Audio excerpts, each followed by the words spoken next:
Hello everyone, this is Erik, the Asian movie enthusiast, and this is my review of Suffering of Ninko, a Japanese movie from 2016.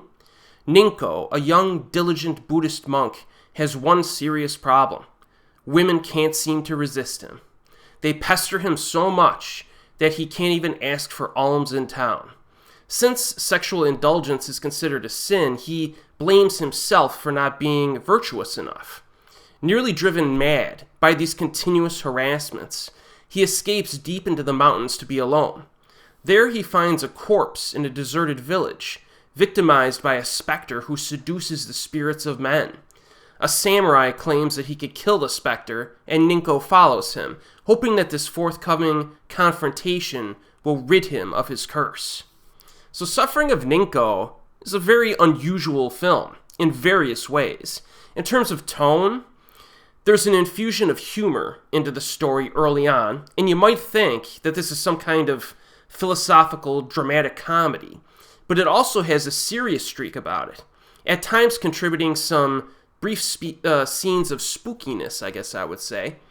I would probably classify this film as a drama first, but it definitely has touches on like comedy and horror as well.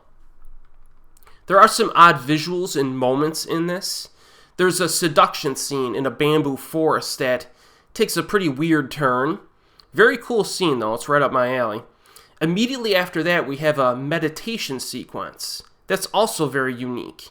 It incorporates like a stage play style of dancing, some slow motion imagery, and even some animation is thrown in.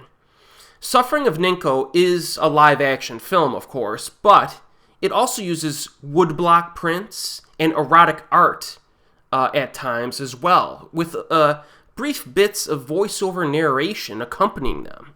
So all of these different visual and audio tools are used to complement this, I guess I would say, old school nature of the story, which is set up like a legend from hundreds of years ago that has been passed down to subsequent generations. That's what the story of this film feels like. It's a really neat way to present a story. And that's the strongest aspect of the film, the story. The ending in particular is very satisfying. I quite enjoyed it.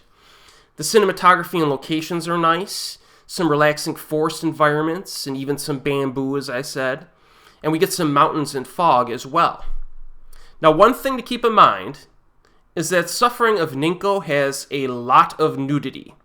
The number of breasts in this film is pretty impressive. But most surprisingly, this is not a film that makes the viewer feel sexual tension.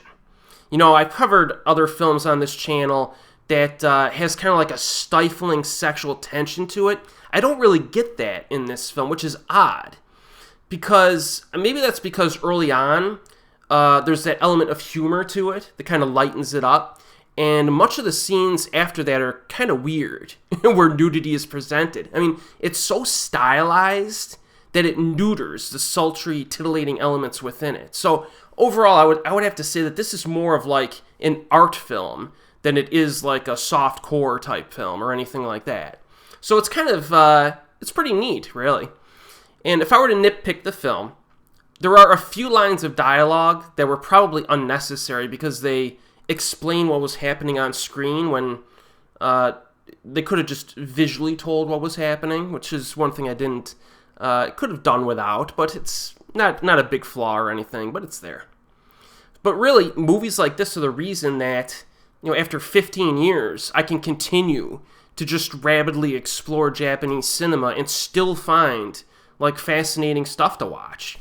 So I actually strongly recommend Suffering of Ninko, which is currently available on Region B Blu-ray and Region 2 DVD from Third Window Films, and that includes subtitles, of course. It's only 70 minutes long, so it's an easy sit, not a huge time investment, and I think it's totally worth a look if it sounded interesting to you.